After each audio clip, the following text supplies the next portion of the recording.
Welcome back, ladies and gentlemen, to the Intel Extreme Masters Katowice, as we are currently halfway through bracket number 2, as we're trying to figure out which 3 players from this bracket are going to advance on to the group stage in the auditorium in the Spodek, of course. So that will be potentially some very, very big names coming out from there. For now, though, obviously, we've included quite a few of the games that have happened so far. And Matiz versus Ziggy, the epic battle has it finally concluded. Ended 25 minutes later. Yes. Matiz was put down by Ziggy. I don't know, can we jump into I think, yeah, computer 2? We would like to take I would love to show the final 2. moments of this game. Yeah, we've gone all the way through it so that we can get the replay to this show you. This has been an epic journey indeed. Yeah, so hopefully we'll be able to jump onto laptop 2 in just a moment. I don't know, we'll see. But overall, it was a big mech war going against what we had from the Zerg. So yeah, we can jump on in now. Okay, here we go. I think you guys have an idea of how this is going to end, right? See those purple bars and see these units? Oh God, watch this. Oh my God. Oh God. It's coming, hold on. Oh, with fungal. It's coming. Hold on. Here we go. Oh. I don't know exactly. Okay, here we go. Look at this. Oh my God. Oh my God. Oh my God. No! Oh my God. Oh baby. That is. Oh no, not again. Oh my God. Oh. That is tearing good skills right there. This is heartbreaking. 25 minutes, and that's how that ends. Ziggy is your champion. He's done it. He's won the entire He's done it.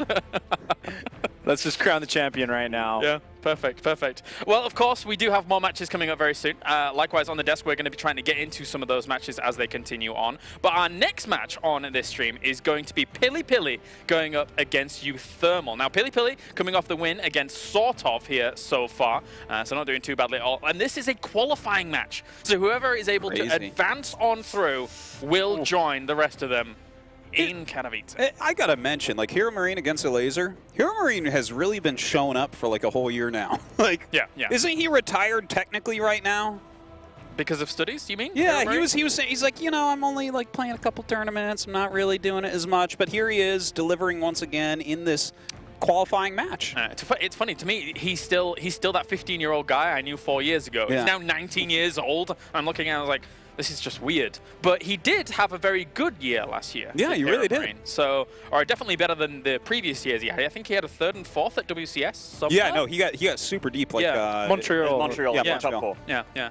So that's good for him indeed. But let's talk about PiLiPiLi and uThermal. uThermal obviously coming off the back of his best year so far in StarCraft II in 2016. Yeah, absolutely. Winning Shanghai and doing very well elsewhere, right, Maynard? Yeah, absolutely. And he was very, very, very close to having a spot at BlizzCon as well. Yes, he was. Very, very close. So uThermal, probably the best Terran in Europe right now. I think he told me that there's 4 Terrans in the top 16 of the GM ladder, and they're all his accounts. Oh, okay. Like that's that ridiculous. He's how a good he good is right Terran. now. He's a good Terran. Yeah. And he's up against PiLiPiLi, the NA Hope here. Yes. So this is NA versus EU. It's a match as old as time, a rivalry that's quite bitter. Quite bitter. Quite bitter. It's definitely storied throughout the entirety of a much better StarCraft descriptive word, yeah. Not just one-sided, apart from when Neep appeared. So that's fine. All right, well, thank you very much, gentlemen. I'll be checking in with you for sort of the other games going on down the line. For now, though, we're going to head over to PiLiPiLi versus uThermal to find out who is going to move on to the group stage. Thank you so much. Super excited to see the Dutch Terran in action against the North American Hope PiLiPiLi. Quite impressed with Pili's win over Sword of Thought, I really have to say. Yeah, we've had North American players and come over to Europe before and put on good performances when it wasn't particularly expected. Protoss as well in particular. Remember IEM over at DreamHack? Yeah. Like, taking quite a few names and a few big names. Hawk last year here in Katowice. Didn't Hawk have a pretty good run? I think I wasn't there actually. I followed it a little bit online, but I think he made at least better top than me. 16, maybe even top 8, but I think it was at least top 16 either. Yeah, because that was the big one, right? Where in the round of 32 you would get $0, and making top 16 you get 5K. And I think I remember a pretty happy Hawk back then. But let's see how this North American Hope will fare against one of the absolute best Terrans in Europe. Spawning on the right bottom side of Newkirk, it's PiLiPiLi. Rocking the hoodie. He's a great kid. He's really fun. Call him Darth Billy. And his opponent, playing as the blue Terran, is the iconic Dutch player, uThermal. Of course, Rocking the Team Liquid, the new jersey. How do you like it? I like it, but I like the blue one a lot better. I think the blue one that Dario was wearing was incredibly good looking. However, Dario's out. Snook was wearing the pink one. He advanced. uThermal's wearing the pink one. He might advance. So Todd, I know what more during tonight. We have to get what you're wearing to the casino. Yeah, might actually get me some luck over here. Might get us 6K on Europe as well, Todd. That's the dream.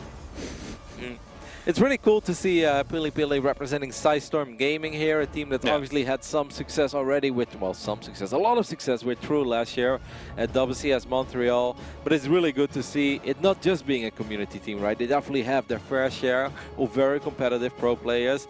And Pili, I'd say, is one of the flagship carriers. What better guy than you to cast these, by the way? Like, you're Dutch and you're also kind of American, so you know both guys very, very well. Like, is there anything in particular that stands out about PiLiPiLi's PVT? Because I already see, like, he opened double gas, which is not necessarily very common. I mean, we do know one thing in general, indeed, that is not very common, and that is that there is just not a whole lot of good North American talent, right? Like, you think of Semper. Semper is definitely pretty good, and there are a few other guys that are good. You know, you think of Poke Bunny, and there are a couple of others like Raze, but the talent...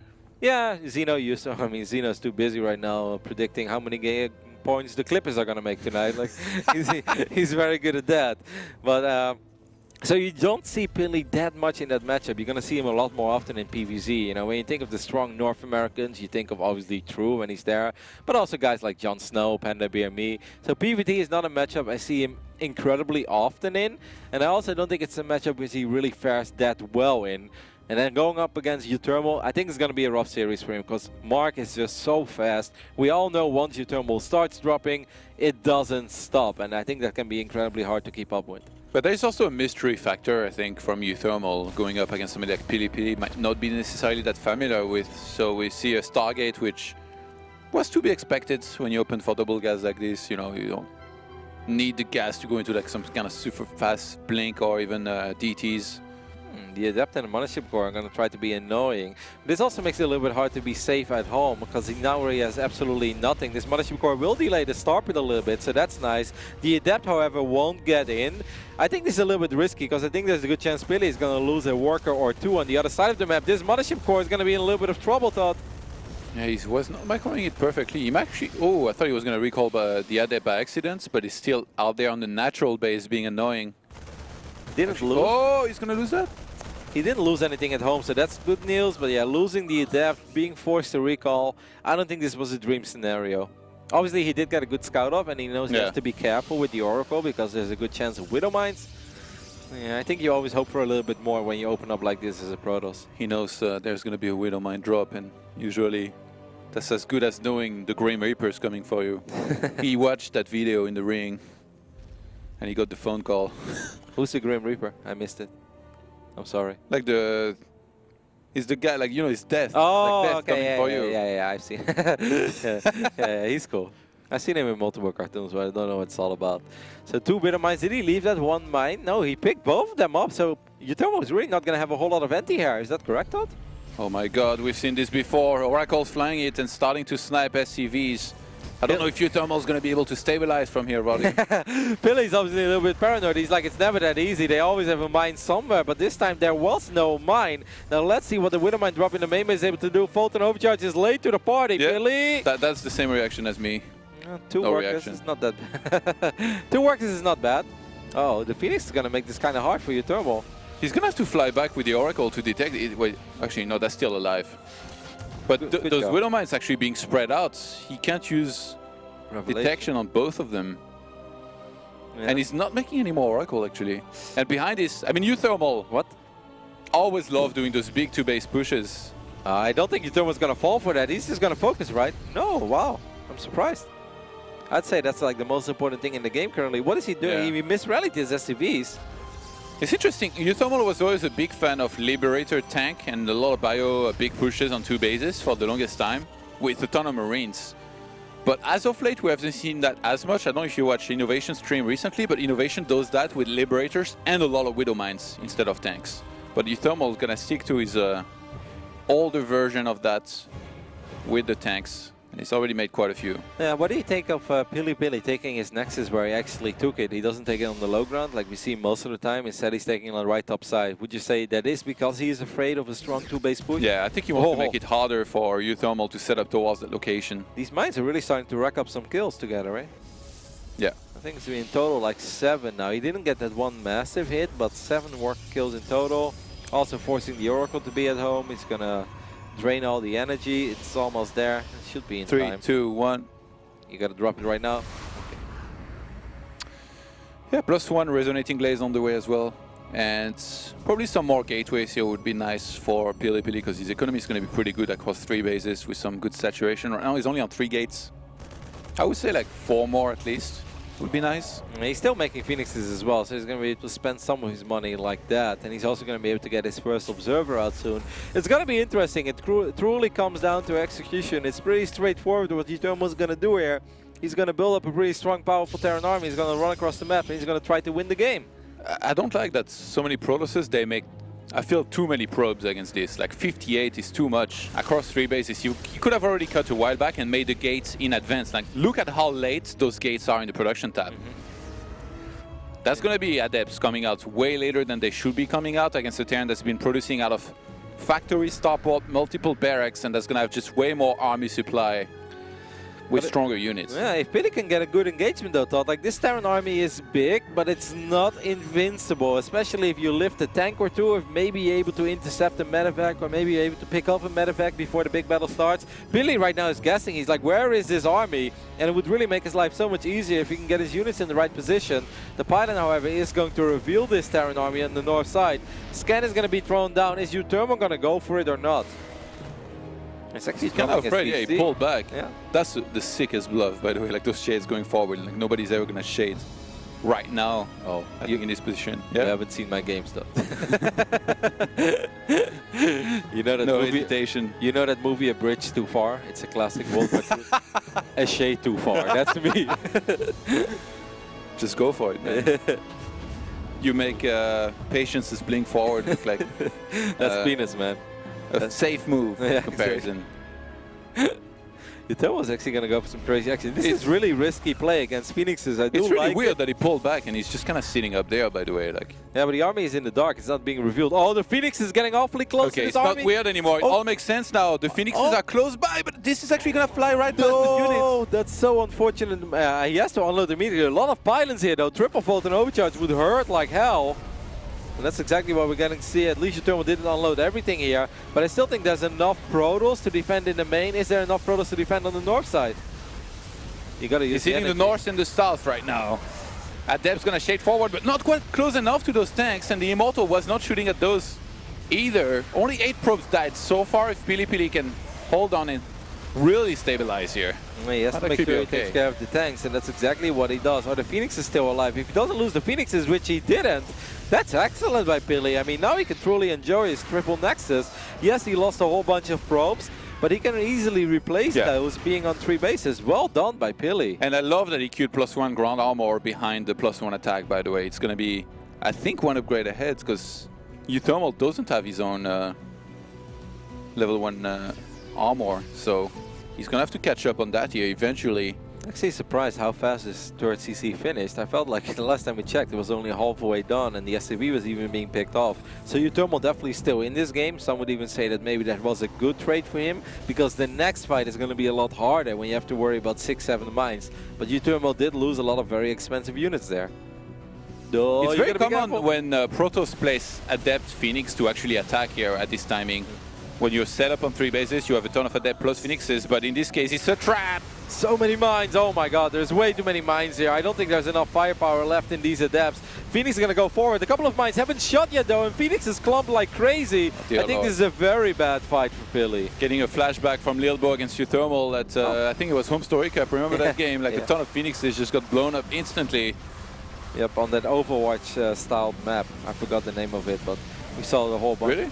Yeah, you know, it had like orange and, well, it wasn't really Overwatch. It was a sign, wasn't it? Yeah, yeah, that's what it all started. He's like orange and a little bit of gray. I like it. Adepts are wreaking havoc and picking up a whole bunch of SUVs. But at the same time, uThermal is also picking up a whole bunch of probes on the other side of the map. And these scrappy games are pretty much always good for Terrans because of the medevacs. There is just so much sustainability in this Terran army, and these adepts will get cleaned up. And uThermal completing his upgrades as well to get the 1-1. He lost more SCVs than he killed probes, but since he has triple orbital, it's not going to affect him as much. Look at the army supply stuff. I kind of thought you would say don't tempt me. You know I already was. Yeah. You know it's the only thing I look at. I don't even see the game. I mean, at least you know that it's safe to say uThermal stabilized over there, right? The observer no, it's PiLiPiLi that stabilized. uThermal is in a pretty sweet position now as he has one upgrades finishing up. He's left a couple of mines at home to defend against you know, potential adept drop from that Warp Prism, and this Prowler's army just doesn't look that intimidating anymore. PiLiPiLi also watched the movie, apparently thought a shade too far because there were just a few too many mines in that third base of the Terran. Maybe it was John Wick that he watched and he's trying to like fight in uneven numbers, but I don't think it's going to do it here in StarCraft II. There is just too much bio, Widow Mines as well. Medivacs is escorting this entire army. uThermal is just going to power through and take game number 1 here on Newkirk Precinct, I believe. Yeah, good play by uThermal, picking up the observer there as well. The mines are just doing devastating amount of damages on these adepts and on the Phoenixes as well. All the Phoenixes have gone down. How many Phoenix have died in this game? I think we're looking at like 10, 11, well 9 Phoenixes total. 9 Phoenix, that's incredibly expensive, and 78 adepts. I also saw a sort of play against PiLiPiLi. That was also a game where I think PiLiPiLi at a certain point was just warping in. I think if the Oracle would have just got back immediately and it cleans up that second mine that was getting the juicy shots off, then maybe Pili's economy is better. And like you said, Todd, he could have had a few extra gateway units, because with the Phoenixes, the amount of Phoenixes he had, the way he shot down the drop in the main, I thought at first it was all right. I really thought he was handling it well. Mothership Core was in his main middle line when the first Medivac came and dropped the Widow Mine. Usually you're supposed to overcharge on time to kill that Widow Mine, so that was the first initial big mistake I think that PiLiPiLi made, but it was still decently close besides that up to a certain point. Absolutely. Well, that was the first game in this series. Let's take a look at James and the boys to see what else is going on in the second bracket of the day. Thank you very much, guys. All right, yeah, we do have some games going on at the moment here on the desk, as we can head over to Artosis, who is with Ziggy and Zanster. Yeah, this is turning into the Artosis and Ziggy show right now. Yeah. Okay, because Ziggy is beating Zanster. Oh. And I am not screwing around. Okay, Ziggy opened up with like reactored Hellions and just kept making them, then hit a Stim Marine Medevac Hellbat push that killed the 4th base that was over here and the natural, and then he just pushed down and killed the new 4th base, and now here he is setting up to try to kill Zanster even more. Wait, how many Hellbats did he have? He had like 20? Like not quite 20, but like maybe 16 Hellbats or so. It was a lot of Hellbats, man. Wow. Maybe I'm exaggerating, maybe it was 14, but like it was a lot. That's, Okay. Anything above 10. There was a teenager amount of Hellbats in there. Okay. There was more than 12 Hellbats. I can accept that. I can accept that. All right. Well, thank you very much, Artosis, as we can now head over to Pig, who has Sol and Zevnin, I believe. So what's going on over there, Pig? I mean, game number 1 was a little bit crazy. Here we are in game number 2. Sol is up 1 game. He's just going for a bit of a Hellion run by with an Engineering Bay block, really trying to put on a bit of pressure. And that's something he wants to make sure he keeps up on Sevnin, because in game 1, Sevnin tried to go for Blink DT charge lot. Really? 2-base Sol in. But Sol just kind of dropped him, saw the DT shrine getting chrono boosted, and killed a whole bunch of workers. And just That's a pretty big giveaway, right? Yeah. Why is that being chrono boosted? I wonder. It was pretty one-sided from that point. But I mean, Sol's looking pretty good. This game number 2, despite Sol's early pressure, Sevnin's still in a pretty decent position. But once again, Dark Shrine. So I'm hoping he makes it work when we go to a game number 3. Oh, I'm excited for that one. But overall, thank you very much, gentlemen. We did have the PiLiPiLi versus uThermal game going on here as well, Maynard. Yeah, that was honestly, like, I favor uThermal pretty heavily in that matchup, and that was a bit of a slugfest. It was good to see PiLiPiLi really show his colors, because he's had, you know, especially in the online tournaments, he's been hyped up a lot in the past and that sort of thing.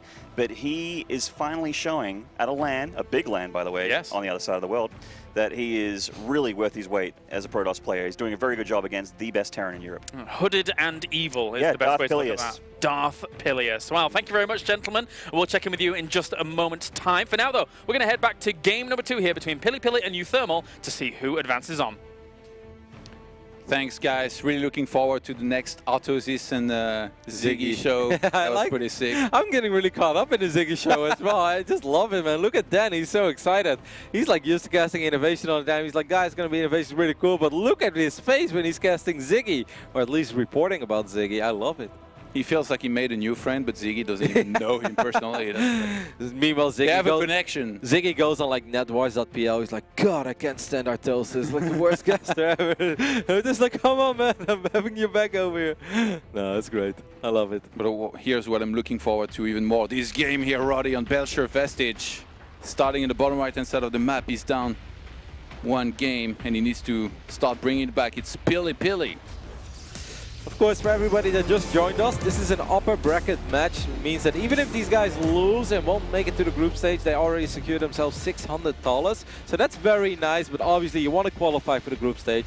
You secure yourself $1,000 and you'll still be in the running for so much more. And you have a chance to go up against some of the absolute biggest names in StarCraft. Think about your Beyonds, Zest, Dark, Innovation. That's obviously what everybody's in for, right, Todd?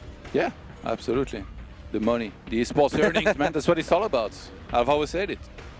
And over here on the left top side of Belcher Vestige, as the production crew is getting a little nervous, they're like, there's a player here. I'm missing control. Jeff, I hope you're watching. It's uThermal. Now there is peace in this building, though. They hate you.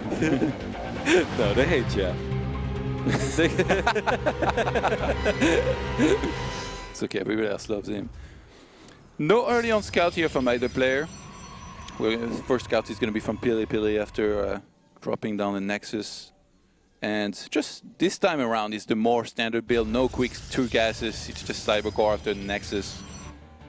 Very, very standard here, what we're seeing from Pili. And after what happened last game, to be honest, like I really think he made the most out of his Stargate and Adepts. Yep. It was just the defense back at home that wasn't there against the Widowmine drop. The Grim Reaper, man. Yeah, I don't think we're going to see another Stargate play. I don't think Belcher is necessarily as good as Newkirk is for Stargate. I'd like to see Pili just open up with a Twilight and a Robo, probably in the other order. Robo first, then Twilight. And take it from there. Maybe rush out a Colossus or so. I think it can be quite strong against the way that uThermal likes to play.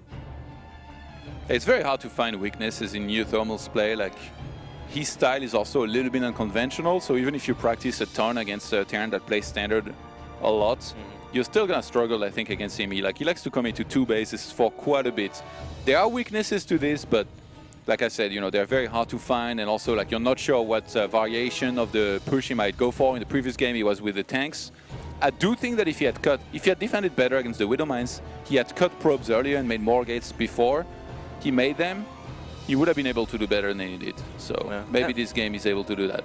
And once again, I think it's hard for Pili to get a whole lot of practice against Terran players that are on uThermal's level, or at least close to his level. Obviously, Major is in the North American scene, and he is incredibly good.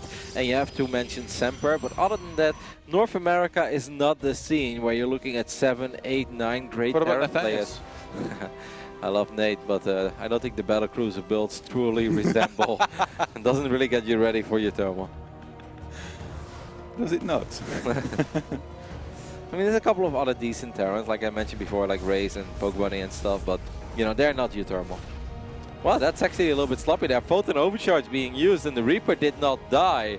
I think it's safe to say that if this happens to you as a Protoss player, it puts every Protoss on tilt. Because I often feel you look at this Reaper and you're like, I'm not supposed to overcharge here. I'm not supposed to overcharge here. I really shouldn't overcharge here. I should save it for the first drop. But then every now and then you're like, you know, I really can't stand that Reaper. I will drop the Photon Overcharge. But if you then don't get it, you're like, oh my god, why did I do that? That was just unnecessary. Yeah, Blink actually going to be researched here out of Pili. Pretty standard to open with Blink, and usually you'd go straight into Glaives unless you want to play with Colossus, like it's... Or unless you're Ruddy and you go Charge. Maybe he's been watching that Ruddy stream. Mate, nobody goes Charge except you. Charge is underrated, Todd. Trust me, it's just a good... Really? We're just one or Every time I tune into your stream, you're dying to Matt Bio. That's because I can't keep up early on. Charge is good, trust me. I know. I don't think we're gonna see it here, but I have faith. Every time I go charge, I die to Widow Mines. Yeah, but I mean, if you go at depth, you die to Widow Mines too tough. I'm sorry. Very good point, actually. Never thought of that. Talking about Widow Mines, there's 2 mines on the other side of the map, but Pili has his Stalkers and his Observer in the right position. Quite a few more gates actually being dropped down. Wow. I feel like PiLiPiLi might want to go for a huge all-in there. Yeah, he's getting an Immortal as well behind this. Even if he drops down the 3rd Nexus there, I think he wants to be very aggressive with this.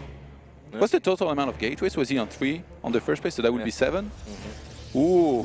He's still chrono boosting his cybernetic score, which is a tiny bit sloppy. Perhaps he feels there's nothing better to chrono boost right now, but I'd still say put it on a gateway then, you know, if you don't feel like you need blink in the next 10-12 seconds. This is something I love, by the way, from uThermal. A lot of lower level Terran players are always like, I have medevac on the other side of the map, I have to fly in mineral line, and then it doesn't really do much damage, the medevac dies. What uThermal is doing is incredibly annoying, because you're forcing the Protoss to keep an eye on it all the time, and you're also forcing the Protoss to keep units there. And once the units do run across the map, now the Viking is on it. What? Why is there a Viking in the main of the Protoss thought? Because he wanted to shoot down that Roddy mothership core and kill it. By the way, if you go for a blink like this on 2 bases and 7 gates against a Terran that's massing on 2 bases, he's going to be pretty bad, I think. If he has a lot of tanks, you can catch him off guard and snowball if you can actually blink instantly on top of the tanks and kill them all in the start. So I think that's what PiLiPiLi should be aiming for. If he can blink on top of that tank, because there are a lot of units in the main right now from uThermal. Or he's actually going to blink into the main. Stim is not done yet. He's going to drop the Immortal there as well. Is that a sentry in it? That would be amazing if he has a force. Now it's going to be an Adept. Actually a very, very ballsy blink. Let's see how it plays out. There is 1 tank in the main though. I think that the natural would have been a better choice, thought. But Pili is still going to go for it. He's going to blink on top of that tank and he will be able to take it out. The War Prism is going to be targeted and I think probably go down. And that's going to shut down this attack here. Pili, if he had gone for the natural, I mean, I guess he doesn't see the whole map like us, but it's so unfortunate for him that this went down this way. Now he's going to start the 3rd base, get a Prism and go for the DT drop behind this. Pili going for a very aggressive semi-all-in build here, or pretty damn all-in. I mean, yes, he is warping in the 3rd Nexus now, and he does have a Dark Shrine behind it. That's the only thing he has going for himself. If he can maybe surprise uThermal with the Dark Shrine, that could turn the tide of this game.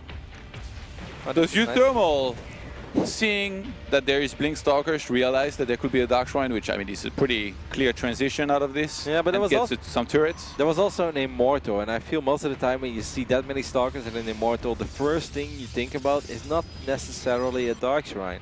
I can't blame uThermal if he's not ready here.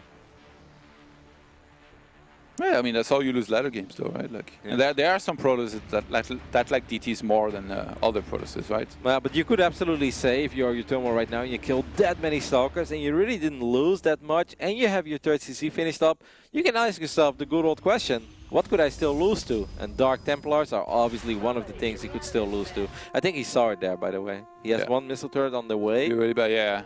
uThermal finally realizing he should have some scans available, especially having 3 orbitals is going to be very helpful here against this. And PiLiPiLi could be in a lot of trouble there. Like, obviously, he has his own 3rd base up now, which uThermal actually just can't to make sure it's there. Dark Templar should be able to get a little bit of work done, but there is indeed plenty of energy available. Tried to get outside of scan radius, but that did not work. Whoa! Okay, for a second I was like, what happened to the orbital, Todd? He killed it in 1 hit! That DT is John Wick. You know the man with the golden gun? The DT with the golden sword. Everything it touches, it dies. That would be amazing. 2 DTs here are going to be traded for scans after getting a couple SCVs. That's damage, right? Like, and also forcing that 3rd command center to be lifted up. But now the uThermal show begins. Medivacs on the map, Bio as well. He's going to start dropping all over the place and doing damage, but there is Blink Stalkers. Yeah, but I still think that even Blink, like Terran players like uThermal, they're very good in calculating the potential movement of the Stalkers. And the Stalker count is also not all that high. It's a lot easier with Phoenixes to play against uThermal than it is with Blink Stalkers. I'll guarantee you that. This Terran army looks powerful, Todd. Yeah, 73. Army supply to 59. This is every Protoss player has been here. The moment you step away, that's when the medevac flies back, and you're like, God, I just can't catch a break this game, can I? Usually I wake up in sweats after seeing this, and it's a nightmare. But see, and even this is what I mean. Like uThermal's so good that he doesn't stick around too much. He doesn't overstay his welcome. There is a disruptor. Can we get a North American Protoss disruptor hit? Shout out to M. Canning. Doesn't seem to be the case so far, Todd. If this was McCanning, he would have killed the entire army and the Viking as well with the disruptor shot. Somehow, right? Oh! This shot actually almost does something, but not quite. And now all the disruptors have pretty much died. There is another one here about to come out, but with Widow Mines sieging, Stalkers being caught here on the third base, this uThermal is running the show. This drop has done so much damage, Todd. Now picking up more Stalkers that are being warped in. uThermal is very comfortably sitting at 130 supply. uThermal didn't look incredibly pleased with his performance in game number 1, where even when he won, he was kind of, you know, he cracked a slightly embarrassing smile, but perhaps not too happy. I think he can be very happy with how he played here on Delshire. This was awesome, I think, by uThermal. Flawless performance. Yeah, I mean, this is the micro that we're used to seeing here out of him as well. Even ahead on the upgrades here. Really played a clean series, to be honest. Like, against a very competitive Protoss in Pili that I think is underrated a lot of the time. Those Widow Mines did quite a bit of friendly fire there, and the tank did get picked off. So for now, Pili will force this Terran army to... oh my god, those mine hits though. They blink too far, Todd. A patience blink. If we have seen one, no more Stalkers are left, which makes it so hard to deal with these medevacs, and I think these Marauders are never going to die. I think this is the beginning of the end for our good friend PiLiPiLi, as he had a pretty good run so far. He's getting desperately Dark Pili. Todd is pointing me the supplies. I was like, I know, Todd. I was building up to it. I just didn't want to say it. Pili is doing his, he's microing his heart out, but this is just an unfair battle. Too much damage in this Terran army. GG. And Grats here called from Pili as uThermal moves on to the group stage. Yep, congratulations. Second Team Liquid player to advance. I think overall they can be quite pleased with how it went so far. Obviously a shame about Dr. Dario. Yeah. But, I mean, I think we can only draw one conclusion. Dr. Dario was wearing the wrong color. It's all about that pink jersey. If you guys want to be 6 or 7k MMR, get that pink jersey. And it might do wonders. For PiLiPiLi, it's not over yet. uThermal was one of the absolute top dogs in this bracket. Yeah. Let's see how he does against perhaps some of the other Terrans that he could go up against. Maybe a Daishi, maybe Optimus, if Optimus is still alive. Yeah, I think he will drop down to the loser bracket where there's guys like Daishi's, sort of, Zenster, and Ziggy, the Ziggy show. Man. Oh, I want to hear from the Artosis and Ziggy show. Yep. Well, that was a pretty fun series. Congratulations to uThermal for qualifying for the group stage of the Intel Extreme Masters, securing himself 1k. But obviously, he will hope for a lot more. How will he do against some of the absolute best players in the world? We'll find out in just a couple of days. But for now, let's see what's going on at the analysis desk with Kalaris and the boys. Oh, actually, no. We're just going to go to a break instead because Kalaris is not ready. Ah, just kidding. Kalaris was ready. But we actually have to go to a break. And after that, we'll do an interview. And then we check in with Kalaris. So stay tuned. You're watching the Intel Extreme Masters live from Katowice in Poland.